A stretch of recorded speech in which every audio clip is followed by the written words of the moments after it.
إن الحمد لله نحمده ونستعينه ونستغفره ونعوذ بالله من شرور أنفسنا ومن سيئات أعمالنا من يهده الله فلا مضل له ومن يضلل فلا هادي له وأشهد أن لا إله إلا الله وحده لا شريك له وأشهد أن محمدا عبده ورسوله يا أيها الذين آمنوا اتقوا الله حق تقاته ولا تموتن إلا وأنتم مسلمون يا أيها الناس اتقوا ربكم الذي خلقكم من نفس واحدة وخلق منها زوجها وبث منهما رجالا كثيرا ونساء واتقوا الله الذي تساءلون به والأرحام إن الله كان عليكم رقيبا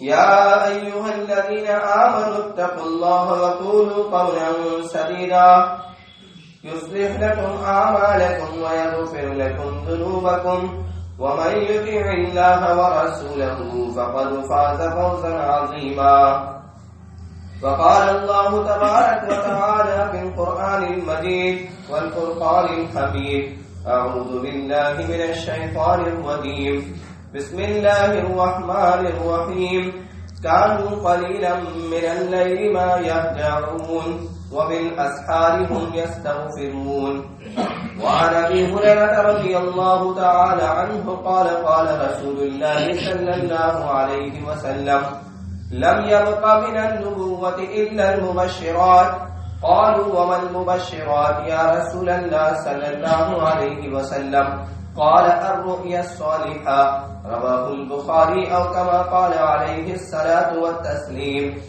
رب اشرح لي صدري ويسر لي أمري واحلل عقدة من لساني يفقهوا قولي رب زدني علما سبحانك لا علم لنا إلا ما علمتنا إنك أنت العليم الحكيم حاضرین جمعہ، تمام قسم کی تعریف و توصیف، حمد و ثنا، بزرگی و کبریائی، عظمت و جلال، تحمید و تقدیس اللہ وحدہ لا شریک، خالق کائنات، مالک ارض و سما کی لیے لائق و زیبا ہے۔ درود و سلام اللہ کے بھیجے گئے انبیاء اور رسول پر عموماً، نبی کائنات احمد مجتبی محمد مصطفیٰ ساقی کوثر شافی و محشر محمد رسول اللہ صلی اللہ علیہ وسلم پر خصوصاً اللہم بارک وسلم علی نبینا محمد۔ گزشتہ 2 جمعات سے ہم نے ایک خاص موضوع پر قرآن و سنت کے متعلق بہت ساری باتیں سنی۔ اس موضوع کا نام تھا اسلام میں ذہنی سکون کیسے حاصل کیا جائے، اور یہ باتیں ہم نے سنی کہ ذہنی سکون کو خراب کرنے والے اسباب کیا ہے اور ذہنی سکون کو حاصل کرنے کا حل کیا ہے۔ بہت ساری باتیں رہ گئی تھی، انشاءاللہ آج کے اس موضوع پر آخری خطبے میں یہ ساری باتیں آپ کے سامنے رکھنے کی کوشش کروں گا۔ اللہ رب العالمین سے مدد کا طلبگار ہوں، اللہ تعالیٰ سے دعا کرتا ہوں رب العالمین قرآن و سنت کی تمام باتوں پر ہم تمام لوگوں کو خلوص و للہیت کے ساتھ عمل کرنے والا بنا دیں، آمین۔ سب سے پہلے ہمیں یہ بات ہمیشہ یاد رکھنی چاہیے کہ یہ دنیا دارالامتحان ہے اور دارالآزمائش ہے۔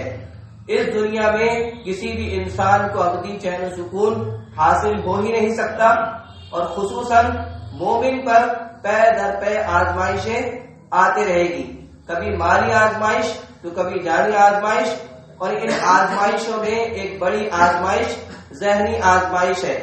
ذہنی آزمائش آتے رہے گی اور اس دنیا میں انہی آزمائشوں کے ساتھ اسے رہنا ہے، اور قرآن و سنت میں سکون کو، اطمینان کو حاصل کرنے کے جو ذرائع بتائے گئے ہیں انہیں اپنا کر دنیا میں بھی سکون حاصل کرتے رہنا ہے، اور مرنے کے بعد قبر میں، اور قبر کے بعد آخرت میں اسے ابدی سکون حاصل ہوگا۔ آپ یہ بات ہمیشہ یاد رکھیں کہ اللہ رب العالمین نے آدم اور حوا کو جنت سے نکالا تو پھر انہیں دنیا میں بسایا، تو یہ بطور سزا تھا، بطور انعام نہیں، لہذا یہ ایک طرح کا اشارہ ہے کہ دنیا میں آزمائشیں آتے رہے گی۔ دنیا میں جب ہم زندگی گزارتے ہیں تو قدم قدم پر جو ہے مشکلات کا، پریشانیوں کا، مصیبتوں کا سامنا ہوتا ہے. ان مشکلات کا حل اللہ رب العالمین نے بہت ساری چیزوں میں رکھ دیا ہے. بہت ساری نعمتیں ایسی ہیں کہ ان نعمتوں کے ذریعے سے ہم چین و سکون اور راحت اور اطمینان پاتے ہیں. ان نعمتوں میں ایک بہت بڑی نعمت ہے جس کا بہت سارے لوگوں کو احساس ہی نہیں، وہ ہے گھر. گھر اللہ رب العالمین کی ایک بہت بڑی نعمت ہے، اور اس نعمت کی قدر و قیمت اس شخص سے پوچھئے جو کڑکڑاتی سردیوں میں باہر لیٹنے اور سونے اور وقت گزارنے پر مجبور ہوتے ہیں. ان لوگوں سے پوچھئے جو کرائے کے مکانات پر پوری اپنی زندگی گزار دیتے ہیں اور اسی خواہش میں دنیا سے چل بستے ہیں کہ کہیں تو ایک گھر ان کا اس دنیا میں رہنے کے لیے بن جائے، اطمینان کے ساتھ وہ چار دیواری میں اپنی دن اور رات، خوشی اور غم کے اوقات کو گزار سکے. گھر چین و سکون کو حاصل کرنے کا ایک ذریعہ ہے، اور اللہ رب العالمین نے ہمیں گھر جیسی نعمت دی ہے تو اس پر اللہ رب العالمین کا بے شمار ہمیں شکر ادا کرنا چاہیے کہ اللہ رب العالمین نے ایک بنیادی ضرورت ہمیں عطا کر دی ہے. لیکن آج ہمارا معاملہ کیا ہے؟ صرف ایک کا نہیں، دو کا نہیں، بلکہ کثیر لوگوں کا ان کے پاس گھر ہے، لیکن وہ اب گھر کے بعد ولا، بنگلو، اپارٹمنٹ اور جو ہے بڑی بڑی جو ہے خواہشیں اپنے دل میں لیے ہوئے ہیں. اور اچھی بات ہے، اگر کوئی چیز جائز اور اچھی چیز ہے تو اس کی خواہشات ہونی بھی چاہیے اور اس کی تکمیل کے لیے جائز جد و جہد بھی ہونی چاہیے. لیکن یہ بات ہمیشہ یاد رکھیں کہ گھر کی اچھائی اور گھر کی مضبوطی اس کی دیوار کی ظاہری مضبوطی نہیں ہے، اس کا رنگ اور روغن اور اس کا ڈیزائن، یہ ساری چیزیں نہیں ہیں، بلکہ اس کا انٹیریئر مضبوط ہونا چاہیے، اس کی بنیادیں مضبوط ہونا چاہیے. تب ہمیں اصل چین و سکون حاصل ہوگا. اور وہ بنیادی چیزیں کیا ہیں کہ خوب پکا سیمنٹ اور گارے کا گھر بنا لیے، خوب بڑا گھر بنا لیے، خوب پوش علاقے میں گھر بنا لیے، نہیں، بلکہ ایسا گھر بنائے اچھی جگہ میں جہاں چین و سکون اور حفاظت کے تمام بندوبست ہو. ساتھ ہی ساتھ وہ گھر یتیموں کا گھر نہ ہو. یتیموں کے گھر سے مراد، یتیموں کا گھر اس کو کہتے ہیں جس گھر میں کوئی ماں باپ نہ ہو، جس گھر میں کوئی سرپرست نہ ہو. یہ ایک یتیم اس کو کہتے ہیں جس کے ماں باپ اور سرپرست نہ ہو. لیکن علی رضی اللہ تعالیٰ عنہ کا ایک بڑا ہی مشہور و معروف شعر ہے، اظہار العرب میں اس کو لکھا گیا ہے، لیس الیتیم الذی قد مات والدہ ان الیتیم یتیم العلم والادب. یتیم صرف وہ نہیں ہے جس کے ماں باپ گزر گئے ہو، بلکہ یتیم تو وہ ہے جس کو علم اور ادب بھی نہ حاصل ہوا ہو. تو آپ دیکھیں کہ اگر ہم ایسے گھر میں رہتے ہیں جس میں قرآن و سنت کا علم نہیں ہے، قرآن و سنت میں جو آداب بتائے ہیں اس کا اہتمام نہیں کرتے، تو آپ یاد رکھیں کہ ہم پھر علمی طور پر یتیمی کی زندگی گزار رہے ہیں، کیونکہ ہمارا کوئی پرسان حال نہیں. یتیم کیا ہے؟ جس کا کوئی جو ہے مددگار نہیں، جس کا کوئی جو ہے سکھ اور دکھ میں مداوا نہیں. تو ہم نے آج اپنے گھروں کو یتیموں کا گھر بنا دیا ہے کہ اس میں نہ علم ہے نہ ادب ہے، یعنی نہ قرآن ہے نہ حدیث ہے. تو کتنا ہی بڑا بنگلہ آپ کیوں نہ بنا لیں، پھر ایسا گھر جو ہے وہ چین و سکون سے عاری اور خالی ہو جائے گا. بڑے بڑے بنگلے اور بڑے بڑی بلڈنگوں اور بڑے بڑے اپارٹمنٹوں سے بہتر گھر وہ ہے، وہ گھرچے کی جھوپڑا کیوں نہ ہو جس گھر میں قرآن کو پڑھا جاتا ہے، جس گھر میں رسول اللہ صلی اللہ علیہ وسلم کے فرمان کو پڑھا جاتا ہے اور سنا جاتا ہے، اور نمازوں کا، سنن و نوافل کا اہتمام کیا جاتا ہے. تو ہمارے گھر میں جس میں ہم راحت، چین و سکون پاتے ہیں، چھوٹا سا جھوپڑا بھی کیوں نہ ہو، اس میں قرآن کی بات ہوتی ہے، اس میں حدیث کی بات ہوتی ہے، اس میں ذکر و اذکار پڑھے جاتے ہیں، اس میں جو ہے نمازوں کا اہتمام کیا جاتا ہے. تو پھر آپ یاد رکھیں آپ کا گھر بڑے بڑے لوگوں کے بڑے بڑے گھروں سے بھی شریعت کی نگاہ میں اور اللہ کی نگاہ میں اچھا ہے. تو اصل سکون کی جو جگہ ہے وہ گھر ہے. آج ہم گھر میں لانے کی کیا کوشش کرتے ہیں؟ بڑا سا اے سی آ جائے، بڑا سا فریج آ جائے، بڑی گاڑی آ جائے، بڑی بڑی چیزیں، قیمتی چیزیں آ جائے، لیکن پھر بھی آدمی کو پھر ایک وقت تک وقتی سکون حاصل ہوتا ہے، پھر سکون جو ہے اس کا غارت ہو جاتا ہے. لیکن جس گھر میں قرآن کو لا لیا گیا صحیح معنوں میں، جس گھر میں حدیث کو لا لیا گیا صحیح معنوں میں، جس گھر میں سنت کو لا لیا گیا صحیح معنوں میں، جس گھر میں پردے کو لا لیا صحیح معنوں میں، جس گھر میں صدقہ اور خیرات کو لا لیا گیا صحیح معنوں میں، تو پھر آپ دیکھیں وہ آخرت کی اونچی اڑان کو اڑتا ہے، آخرت کے درجات کو وہ بلند کرتا چلا جاتا ہے۔ ایسے گھر والوں پر اور ایسے گھر کے سرپرستوں پر اللہ رب العالمین کی رحمت کا سایہ ہوتا ہے، خوب برکتوں کا، خیر کا، اور جو ہے اطمینان و چین و سکون کی بارشیں ان پر ہوتے رہتی ہیں۔ تو ہم اپنے گھر کو چین و سکون کا مسکن پاتے ہیں، تو ضرورت اس بات کی ہے کہ ہم اپنے گھر کو یتیموں کا گھر نہ بنائیں، یتیموں کا گھر نہ بنائیں، بلکہ ایسا گھر بنائیں جس میں علم و ادب کی بات ہوتی ہو، جس میں قرآن اور حدیث کی بات ہوتی ہو۔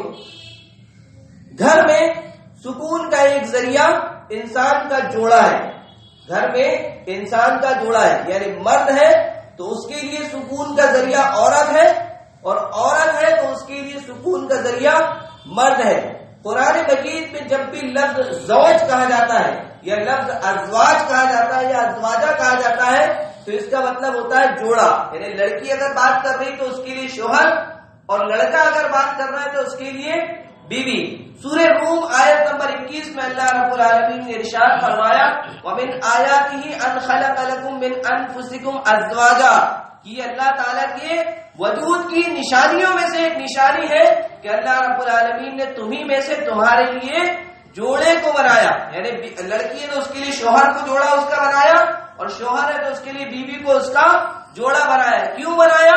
لِتَسْكُنُوا إِلَيْهَا، تاکہ تم دونوں ایک دوسرے سے سکون پاؤ۔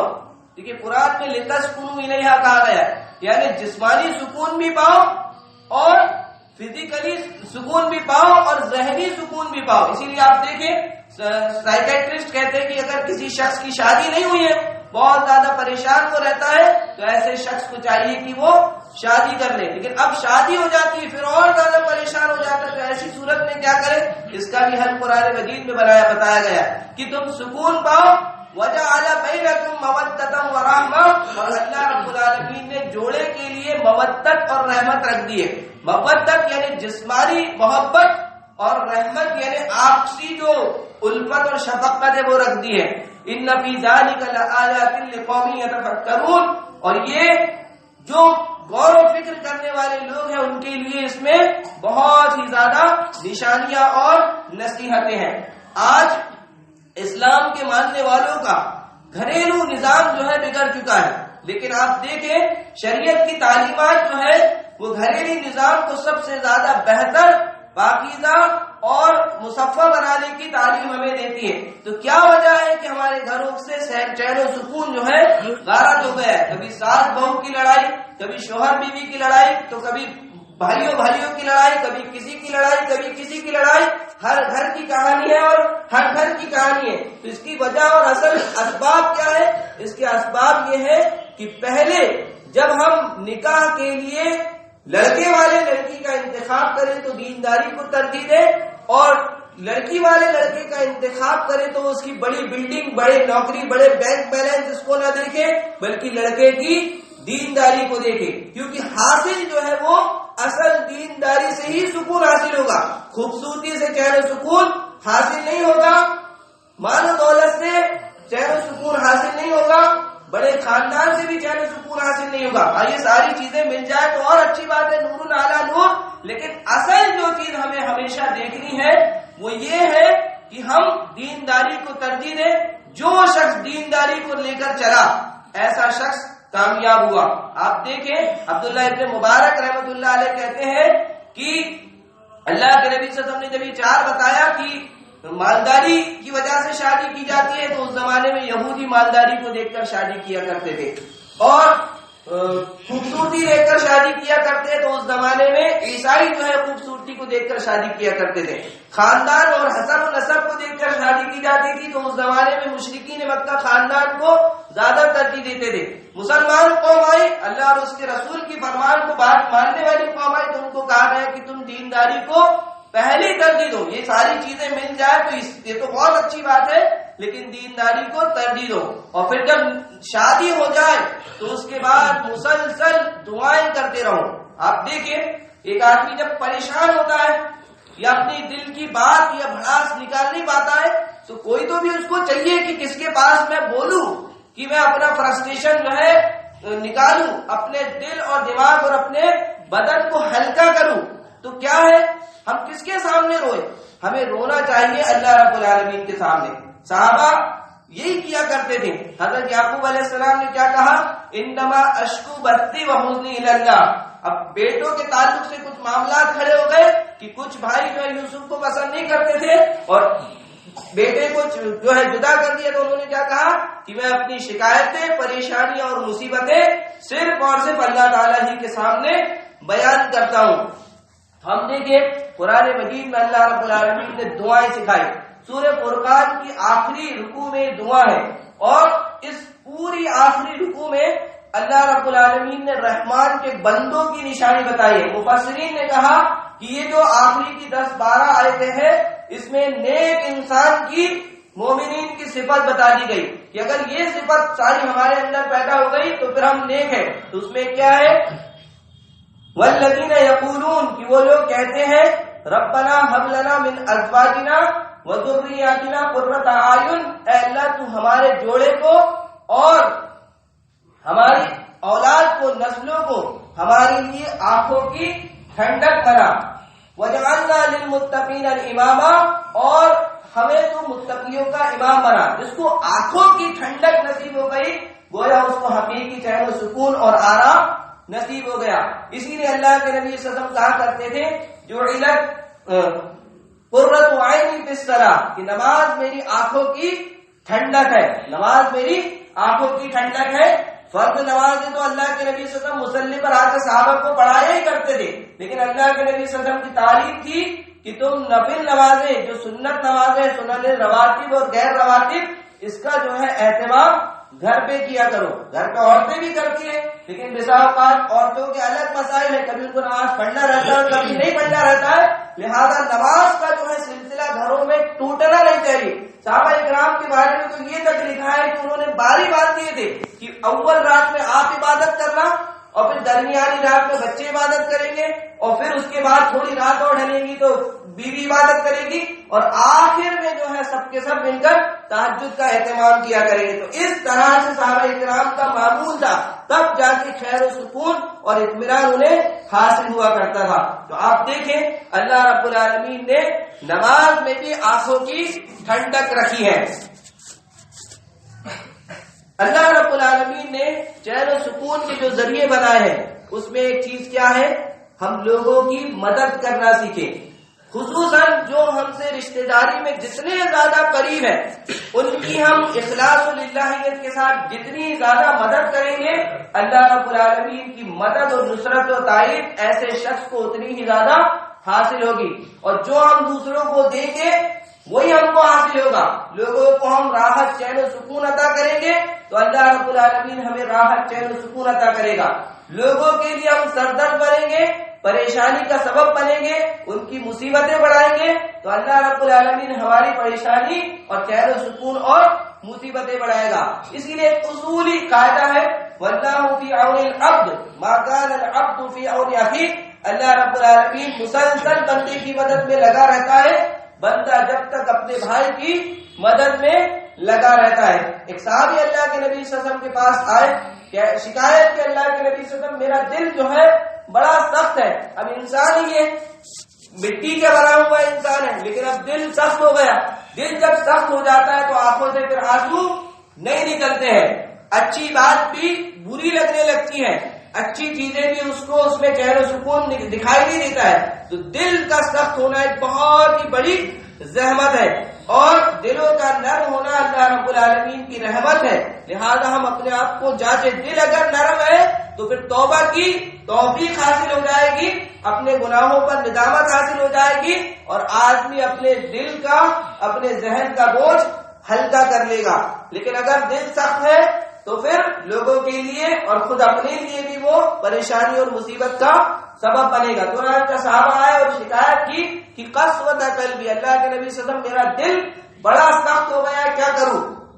تو اللہ کے نبی صلی اللہ علیہ وسلم نے کیا فرمایا؟ فَأَطْعِمِ الْمِسْكِينَ وَامْسَحْ رَأْسَ الْيَتِيمِ. اب آدمی دل سخت ہو گیا، کیا کرے؟ حل جو ہے سنت مطہرہ میں تلاش کرے. فَأَطْعِمِ الْمِسْكِينَ، انہوں نے کیا کہا؟ مسکین کو، بھوکے کو کھانا کھلا. وَامْسَحْ رَأْسَ الْيَتِيمِ، اور یتیم کے سر پر ہاتھ پھیر. سر پر ہاتھ پھیرنے کا مطلب یہ نہیں مسکین ملا تو سر پر اس کے ہاتھ رکھ دیا اور پھیر دیے، بلکہ سر پر ہاتھ رکھنے سے مراد یہ کہ اس کی سرپرستی کی جائے، کیونکہ یتیم کا کوئی نہیں، اور یتیم کا درد اللہ کے نبی صلی اللہ علیہ وسلم سے بہتر کون جان سکتا ہے؟ اس زمانے میں تو یتیم کو کوئی پوچھنے والا نہیں تھا، تو اس کو دھکے دینے سے بھی منع کیا گیا. اس کے سر پر ہاتھ پھیرو، یعنی اس کی جو ہے سرپرستی کرو. جب ہم کسی کو کچھ دیں گے تو اس کے بدلے بھی ہم کو کچھ ملے گا. یتیم کو کچھ دیں گے تو اللہ رب العالمین کی قربت حاصل ہوگی اور دل نرم ہوگا. ایک حدیث میں ہے کہ لوگوں میں سب سے زیادہ فائدے مند شخص وہ ہے جو لوگوں کو زیادہ فائدہ پہنچاتا ہے. یعنی مالدار ہے تو اپنے مال کے ذریعے سے، علم والا ہے تو اپنے علم کے ذریعے سے، رسوخ والا ہے تو اپنے رسوخ کے اثر کے ذریعے سے وہ لوگوں کو فائدہ پہنچاتا ہے. وَأَحَبُّ الْأَعْمَالِ إِلَى اللَّهِ، اور لوگ اللہ کے پاس نزدیک سب سے افضل عمل کیا ہے؟ سرور تدخلہ علی المسلم، کہ تم کسی مسلمان کو یک بار بھی خوش کر دو. او تکشف عنہ الکربہ، یا اس کی کسی پریشانی اور مصیبت کو دور کر دو. اور ایک روایت میں کہ تم اس کی طرف سے اس کا قرض ادا کر دو. قرض آدمی کے اوپر ہوتا ہے تو اس بوجھ تلے وہ دبا جاتا ہے. کتنا قرض ہے بھائی؟ لاؤ میں دے دیتا ہوں اگر میری استطاعت ہے. اور اگر بھوک ہے تو بھوک میں آدمی جو ہے نڈھال اور پریشان ہوتا ہے، حرام کھانے پر مجبور ہو جاتا ہے، پھر حلال اور حرام کی تمیز نہیں کرتا، تو اس کا پیٹ بھر دیا تو گویا آپ نے ایسے مسلمان کو خوش کر دیا.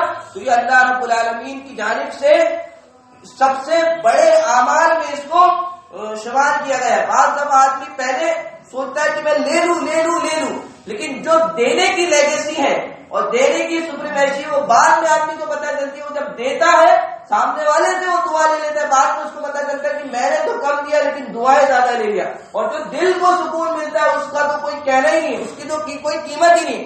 آج آپ دیکھیں یہ ایک زمانے سے نسل انسانی میں یہ اصول چلا رہا ہے کہ آپ دیں گے تو آپ کو خوشی ملے گی. لہذا سابقہ قوموں میں بھی یہ چیزیں رہی کہ وہ لوگوں کو فائدہ پہنچاتے رہے تو ان کو دنیاوی سکون حاصل ہوتا رہا. مسلمان قوم ایسی ہو گئی بس کہیں سے بھی لے لے، کیسے بھی کر کے لے لے، اور اسی لیے جو ہے لٹ رہی ہے، پٹ رہی ہے، پریشان ہو رہی ہے اور ذلیل اور رسوا ہو رہی ہے. ذلت اور رسوائی کا ایک بڑا سبب جو ہے وہ مسجدوں سے دوری ہے. راحت چین و سکون کا سامان جو ہے اللہ رب العالمین نے مسجدوں میں رکھ دیا ہے. مسجد کی زمین کو سب سے زیادہ مقدس زمین قرار دیا گیا ہے اور بازاروں کو سب سے بری جگہ شمار کیا گیا ہے. لیکن ہم بازاروں میں سکون دیکھتے ہیں اور مسجدوں سے بھاگنے کی فکر میں رہتے ہیں. اور حدیث میں کیا ہے؟ اب حدیث کا بڑا مختصر ہے کہ گھر میں بھی جب کوئی ناچاکی ہو جائے، کوئی چپکلش یا خلش ہو جائے تو آدمی کو مسجد میں آنا چاہیے. بڑا مشہور واقعہ ہے کہ اللہ کے نبی صلی اللہ علیہ وسلم اپنی بیٹی فاطمہ کے گھر گئے اور دیکھا کہ فاطمہ تھوڑی سی سیڈ نظر آ رہی ہے اور پوچھا کہ علی کہاں ہے؟ تو انہوں نے کچھ الٹا جواب دیا کہ یعنی ایسا جواب دیا کہ کچھ تکرار وغیرہ ہوئے. تو اللہ کے نبی صلی اللہ علیہ وسلم علی رضی اللہ تعالیٰ عنہ کو ڈھونڈتے ہوئے گئے. آج علی رضی اللہ تعالیٰ عنہ مسجد میں آرام کر رہے تھے. آپ صلی اللہ علیہ وسلم نے ان کو کیا فرمایا؟ اٹھو ابو تراب اٹھو. یہ جو کنیت ابو تراب ہو یہیں سے آئی ہے کہ اٹھو ابو تراب. وہ مٹی پر لیتے ہوئے، تو زمانے میں ایسی یہ مخملی جو ہے قالین بچھی ہوئی نہیں تھی لیکن سکون حاصل ہوتا تھا. تو سجدہ کرتے تھے تو مٹی جو ہے وہ سروں پر اور ماتھے پر کنکر پتھر جو ہے اس طرح سے لگ جایا کرتے تھے. تو سکون جو ہے وہ اللہ نے مسجدوں میں رکھا ہے اور مسجدوں کو وہی آباد کر سکتا ہے جو حقیقی معنوں میں ایمان والا ہے. آدمی جو ہے مسجدوں کے لیے بڑا پریشان ہے. یہ پریشانی جو ہے اب کیا بولوں آپ کو، یہ صرف جو ہے آپ کا ڈھکوسلا اور یہ منافقت ہے. مسجد میں آپ دیکھنا ہے تو پھر فجر کی نماز کیوں نہیں دیکھتے؟ مسجد کو آپ کو دیکھنا ہے تو ظہر کی، عصر کی، مغرب کی، عشاء کی نمازیں کیوں نہیں دیکھتے؟ بھائی مسجد کی اتنی فکر ہے تو مسجدوں کو آباد کرو. اپنے پاس کی مسجدیں آباد نہیں ہوتی ہیں، دور بھی ہو تو اتنے دور نہیں ہے. اگر سفر میں جانا ہو تو رات کو اٹھ کے جو ہے ٹیکسی کر کے، پیدل کر کے، کیسا بھی کر کے انتظام کر کے جائیں گے. آخرت کے سفر پر جانا ہے تو وہ راستہ مسجد سے ہی ہو کر جاتا ہے. مسجد سے ہو کر نہیں گیا راستہ تو آپ یہ سمجھ لیجیے وہ راستہ جو ہے آپ نے بگاڑ دیا ہے. ابو درداء رضی اللہ تعالیٰ عنہ کی حدیث ہے، وعن ابی الدرداء رضی اللہ تعالیٰ عنہ قال من سکن المسجد فقد ضمن اللہ له الروح والرحمت والجواد علی الصراط. جو شخص اپنا زیادہ تر وقت مسجدوں میں گزارتا ہے، فقد ضمن اللہ له الروح والرحمت والجواد علی الصراط، تو اللہ رب العالمین کی جانب سے اسے مہربانی یعنی نرمی، شفقت، رحمت اور پل صراط کو پار کرنے کی ضمانت اور گارنٹی مل جاتی ہے. تو مسجدوں کو آباد کرنا یہ چین و سکون کا سب سے بڑا ذریعہ ہے. صرف خود آباد کر لینا نہیں، بلکہ قرآن مجید میں کیا کہا گیا؟ وَأْمُرْ أَهْلَكَ بِالصَّلَاةِ وَاصْطَبِرْ عَلَيْهَا. تم اپنے گھر والوں کو نماز کا حکم دو. یعنی کب حکم دو؟ بچہ 7 سال کا ہو جائے تو 10 آنے تک اس کو حکم دیتے رہو، نماز کا عادی بنا دو. 10 سال کا ہو جائے نماز نہ کرے تو پٹائی کرنے کی بھی گنجائش ہے، اس کے بستر کو بھی الگ کر دو. وَاصْطَبِرْ عَلَيْهَا. صرف حکم مت دو کہ بیٹا نماز پڑھ لو نماز پڑھ لو. وَاصْطَبِرْ عَلَيْهَا. تم خود بھی اس کا اہتمام کرو. پھر اللہ نے کیا کہا؟ لا نسألک رزقا. ہم تم سے رزق تھوڑی مانگ رہے ہیں. نحن نرزقک. ہم تم کو، اللہ کہتا ہم تم کو رزق لیتے ہیں. پھر اللہ نے کیا کہا؟ والعاقبۃ للتقوی. عاقبت جو ہے وہ تقوی والوں کے لیے. لفظ عاقبت کی آپ تشریح کرنا چاہیں گے پورا خطبہ لکھ جائے گا. عاقبت جس کو تمام بھلائیاں مل گئی وہ کس کے لیے ہے؟ وہ تقوی والوں کی. ذہنی سکون، جسمانی سکون، ساری جو ہے اچھی چیزیں جو ہے وہ تقوی والوں کو مل جائے گی. یعنی دنیا میں بھی بہتر زندگی، قبر میں بھی چین و سکون اطمینان، اور آخرت میں بھی ان للمتقین مفازا. متقی اور پرہیزگار کامیاب ہو جائیں گے. ذہنی سکون کو حاصل کرنے کے اللہ نے جو ذرائع اور اسباب بتائے ان میں سے ایک چیز نیند بھی ہے. یہ ایک بڑا منفرد موضوع ہے کہ اللہ کے نبی صلی اللہ علیہ وسلم نہ صرف رسول تھے بلکہ رسول کے ساتھ ساتھ ایک بہت بہتر انسان بھی تھے. آپ لوگوں کی حفظان صحت کی بہت ہی زیادہ خیال کیا کرتے تھے. صرف نماز پڑھنا سکھا دیے، کھانا بریانی کھانا سکھا دیے، یا جو ہے بس کھانا اسی پر دھیان لگانا سکھا دیے، یہاں تک دین نہیں ہے. بلکہ کیسے اٹھنا ہے، کیسے سونا ہے، کب کھانا ہے، کیسے کھانا ہے، کیسے جانا ہے، کیسے آنا ہے، کیسے پہننا ہے، کیسے لینا دینا ہے، سب اللہ کے نبی صلی اللہ علیہ وسلم نے A to Z ہر چیز سکھائی ہے. تو صرف دین کو چند چیزوں تک محدود مت کرے. سونے جاگنے کے آداب بھی اللہ کے نبی صلی اللہ علیہ وسلم نے سکھلائے. ایک روایت میں ہے، اب اللہ معاف کرے سب ملوث، لیکن اب کیا کریں، وقت بتانا ضروری ہے. کیا عمر رضی اللہ تعالیٰ عنہ کہتے ہیں کہ اللہ کے نبی صلی اللہ علیہ وسلم عشاء کے بعد جاگنے کو معیوب سمجھتے تھے. ہاں کبھی کوئی بہت اہم میٹنگ ہوتی ابو بکر صدیق رضی اللہ تعالیٰ عنہ کے ساتھ تو میرے کو بھی جو ہے اس میں شامل کر لیا کرتے تھے. آپ دیکھیں یہ نیند جو ہے، آپ سائیکیٹرسٹ کے پاس جائیں تو آپ پریشانی تکلیف کیا کریں، وہ کہے گا آپ تو سو، اچھا سو، رات میں جلدی سو. یہ ساری باتیں جو ہے پیارے رسول اللہ صلی اللہ علیہ وسلم نے 1450 سال پہلے بتا کر چلے گئے. اب ہم کو ابھی سمجھ میں آ رہا ہے. وہاں ڈاکٹر کے پاس جب 500,000 دو، جیب ہلکا کرو، وہ ٹینشن اور غم الگ لے کے آؤ، اس کے بعد سمجھ میں آتی. یہ حدیث کو پڑھو، سیکھو کہ دن اور رات کی ہزاروں سنتیں جو ہیں اس میں کیا اللہ کے نبی صلی اللہ علیہ وسلم نے ہم کو بتایا. سکون اس میں ملے گا، ایک ایک چیز، باریک باریک چیز، یہاں تک کہ دانت میں جو ہے وہ گوشت کا ریشہ بھی لگ جائے تو اس کو نکالنے کی بھی تعلیم اللہ کے نبی صلی اللہ علیہ وسلم نے 1450 سال پہلے دی تھی. آج سائنس بتا رہا ہے کہ اس میں جو ہے بیکٹیریا لگ جاتے، لہذا کاڑی سے یا کسی چیز سے نکال کے باہر پھینک دینا ہے، اندر نہیں گٹکنا. یہ اللہ کے نبی صلی اللہ علیہ وسلم نے بہت پہلے بتا کر جو ہے چلے گئے. تو آپ دیکھیں کہ قرآن مجید میں کچھ جو لوگ پڑھتے ہیں ان کو پتا ہوگا کہ نیند کو مختلف الفاظ کے ساتھ جو ہے تعبیر کیا گیا ہے. اس کو سینا کہا گیا ہے، اس کو نوم کہا گیا ہے، اور اس کو جو ہے قیلولہ کہا گیا ہے، اس کو جو ہے ہجوع کہا گیا ہے، اس کو جو ہے رقود کہا گیا ہے. اور قرآن مجید کو آپ آیت الکرسی کس کو یاد نہیں یاد ہے تو افسوس کرو اپنے آپ پر.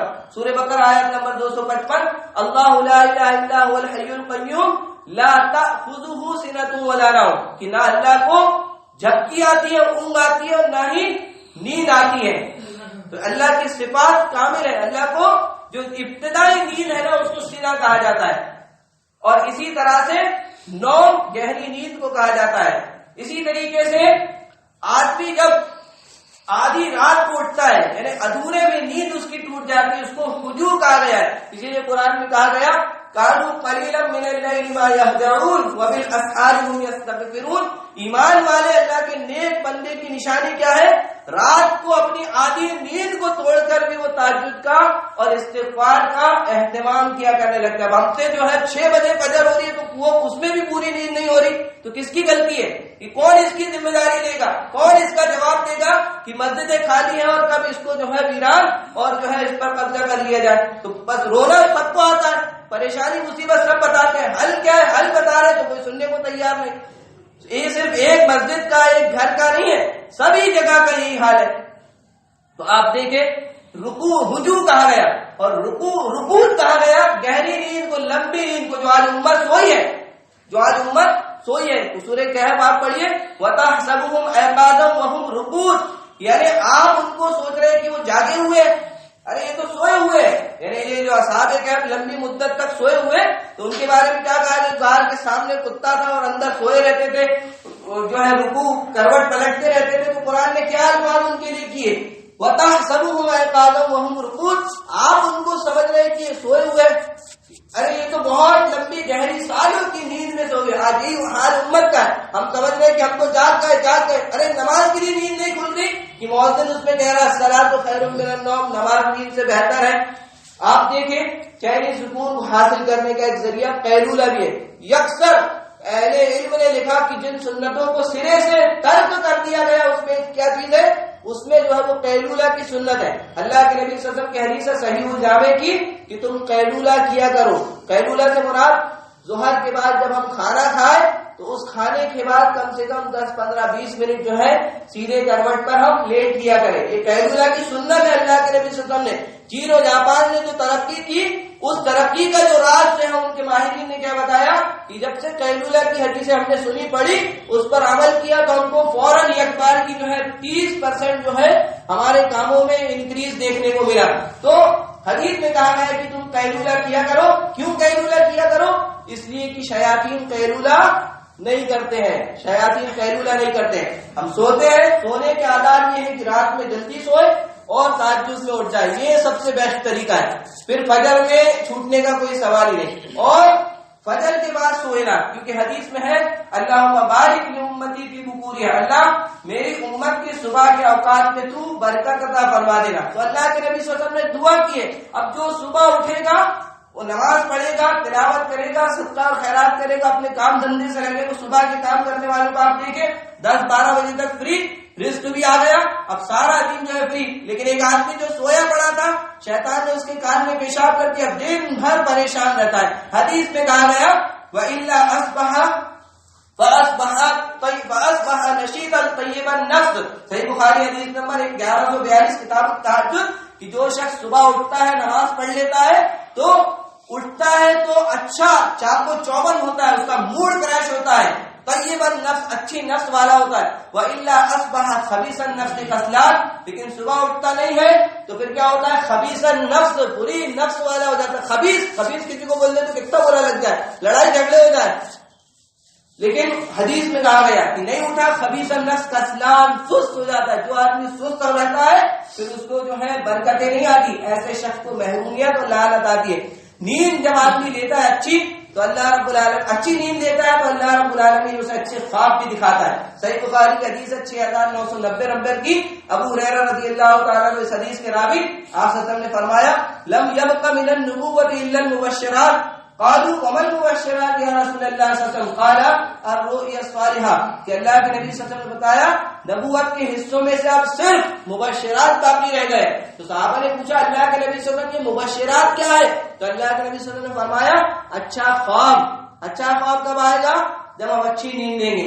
اچھے خواب کی ایک نشانی یہ ہے کہ بظاہر وہ پریشان کن اس میں معاملہ ہوگا، لیکن اس کی جو تعبیر ہوگی، اس کی جو طے ہوگی، اس کا جو نتیجہ ہوگا وہ اس کی بہتری اور بھلائی کے لیے ہوگا. حافظ ابن حجر رحمۃ اللہ علیہ جنہوں نے بخاری شریف کی سب سے بڑی شرح لکھی، وہ اس حدیث کے فائدے کے تحت کیا لکھتے ہیں معلوم ہے؟ وہ یہ لکھتے ہیں کہ اللہ مومن بندے کو مبشرات دکھاتا ہے تاکہ مستقبل میں آنے والے حادثے کے لیے وہ خود کو تیار کر لے. بیماری آنے والی ہے تو اس کا انتظام کر لے, کوئی پریشانی مصیبت آنے والی ہے تو اپنے آپ کو مضبوط کر لے, استقامت والا کر لے, کوئی اور پریشانی آنے والی ہے تو اس کی وہ تیاری کر لے. اور اسی حدیث کے تحت علامہ داؤد رات رحمۃ اللہ علیہ, جنہوں نے بخاری کا جو ہے شرح لکھی ہندی میں, سب سے پہلے وہ کیا کہتے ہیں کہ جب سے میں نے قرآن کا ترجمہ کرنا شروع کیا اور جب سے میں نے حدیثوں کی شرح لکھنی شروع کی, اللہ رب العالمین نے اس کے بعد سے میرے کو مبشرات ہی دکھائے نا, خواب جو ہے اچھے اچھے اللہ تعالیٰ نے دکھائے. خواب آپ دیکھیے سورہ یوسف میں پورا شروع سے لے کر آخری تک, جس کو قرآن کریم کا سب سے اچھا قصہ کہا گیا, اس میں خواب کی جو ہے اہمیت بہت ہی زیادہ ہے. اور یہ علم ہے, ایک علم ہے, ایسا علم جو معمولی لوگوں کو آتا نہیں ہوتا اور معمولی لوگوں کو اچھے خواب نہیں آتے. فرعون نے خواب دیکھا تو اس کی جو ہے آپ نتیجے پر جائیں گے تو اس کا جو نتیجہ کیا ہوا, یوسف علیہ السلام مصر کے تخت نشین ہوئے.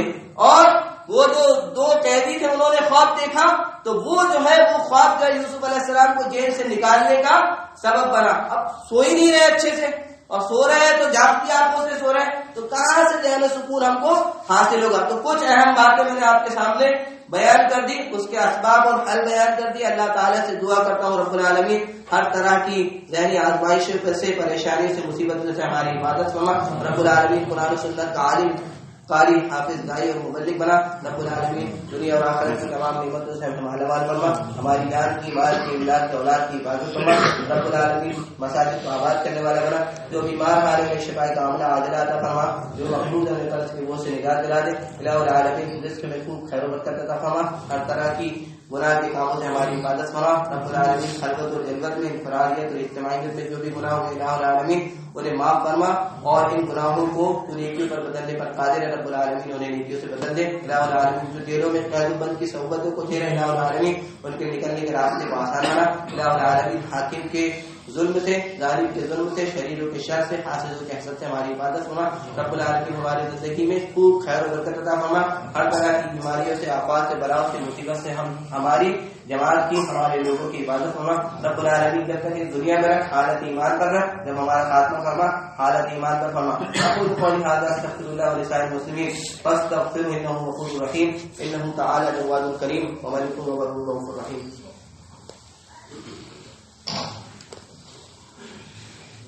الحمد لله الذي هدانا لهذا وما كنا لنهتدي لولا ان هدانا الله. اما بعد, اللهم اغفر لنا وللمؤمنين والمؤمنات والمسلمين والمسلمات والف بين قلوبهم واصلح ذات بينهم.